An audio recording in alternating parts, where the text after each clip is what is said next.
Good evening, everyone. What is up? Ate one satisfying meal, topped it with one measly dessert. This is Mr. Hata speaking. Previously, there was one rant several minutes ago on playgroup, play school, quote unquote school, preschool, whatever one calls that rant. Tonight's rant will be on the sequel to the previous rant. This is on playgroup or preschool. Now we're going into the actual topic itself. Preschool. Why on earth? How on earth does this building deserve to be called school? It's not. It's little more than one daycare for 4-year-olds. That's all it is. It's one house to babysit three and 4-year-olds who have parents at work.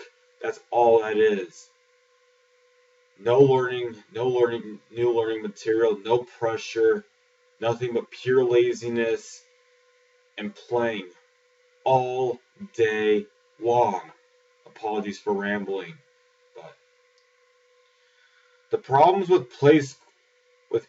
quote unquote preschool are that the snacks stink, the playground stinks, and there is nothing to learn.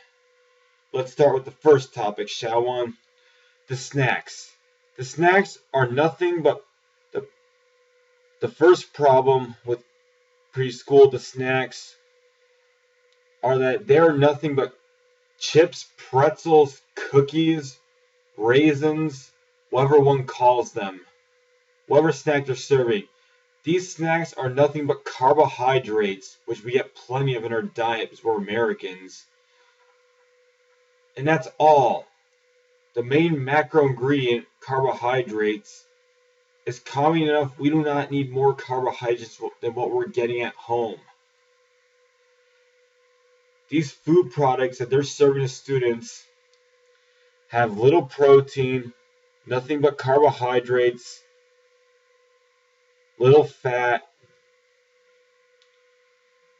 and little nutritional value. They do not have vitamins A, C, no vitamin E, no trace minerals including manganese, magnesium, copper, zinc.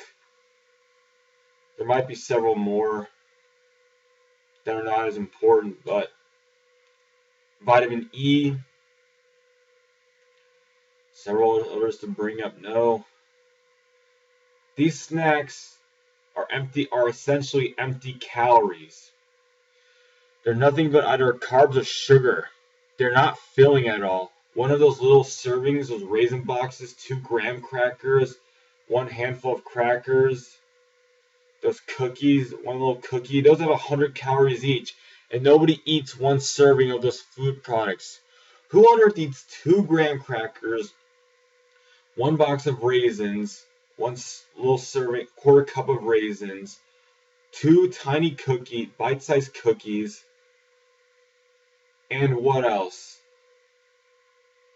Or 1 little handful of grapes. No adult. They're not filling at all. And they have low water content too. The purpose of the snack is to keep the young ones full long enough until lunchtime or their lunch break. This is not supposed to be 1 bite. Several bites of garbage calories that do not give them nutritional value. These are supposed to be nutrient-dense snacks that give them a significant amount of their micronutrients. They should be getting vitamins and minerals and water, and they're not. They're getting nothing but unfilling, empty processed carbs that will make them hungrier throughout lunchtime, whenever that comes. Overall, These snacks need to be replaced with fruit with vegetables, mostly only vegetables, because those are impossible to overeat because of their high water content. They're not addictive, and vegetables are mostly a few carbs with water and vitamins. Another problem with the preschool itself are the playgrounds. Ugh, those playgrounds are tiny. There's no challenge on those playgrounds. There's several sets of steps with slides and one platform. That's it. That's a playground. All that is those three features of one playground summarized in one sentence. Steps, platform, slide. Walk up, sit, go down. That's all that is. How on earth is one supposed to be challenged with those three simple baby steps? The simplest baby steps in existence.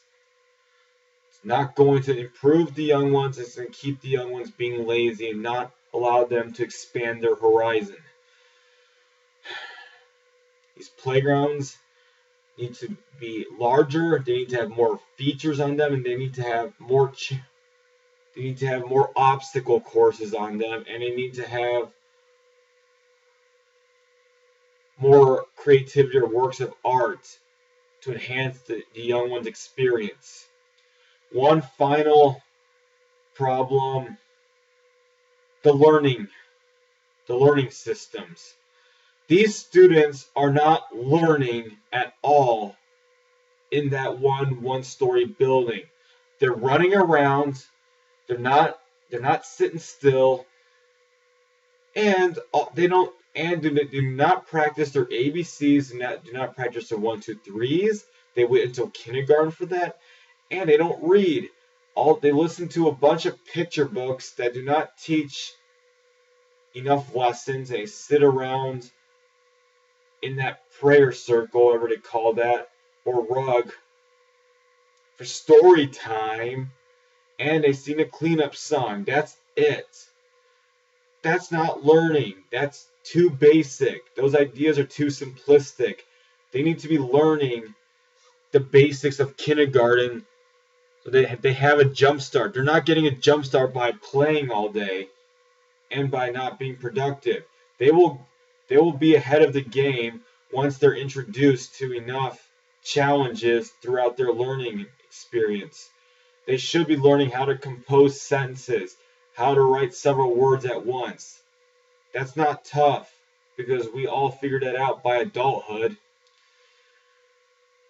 Given these points, the main goal of the rant of preschool is to give them a jump start and to allow them to have no stress. The problem with that, they do not improve and they stay stuck in their position for at least 2 or more years. Ultimately, the students are not improving and they will stay put until they take action. Overall, in the end, preschool has no redeemable qualities and does not help the young ones move ahead. It keeps them in one position and allows them to live that position for more than 1 year. Overall, with laziness comes no improvement. The end. With that, all there's to say for this actual rant on preschool. See you on next rant. Peace out. Good night. Next rant. The third school rant. Goodbye.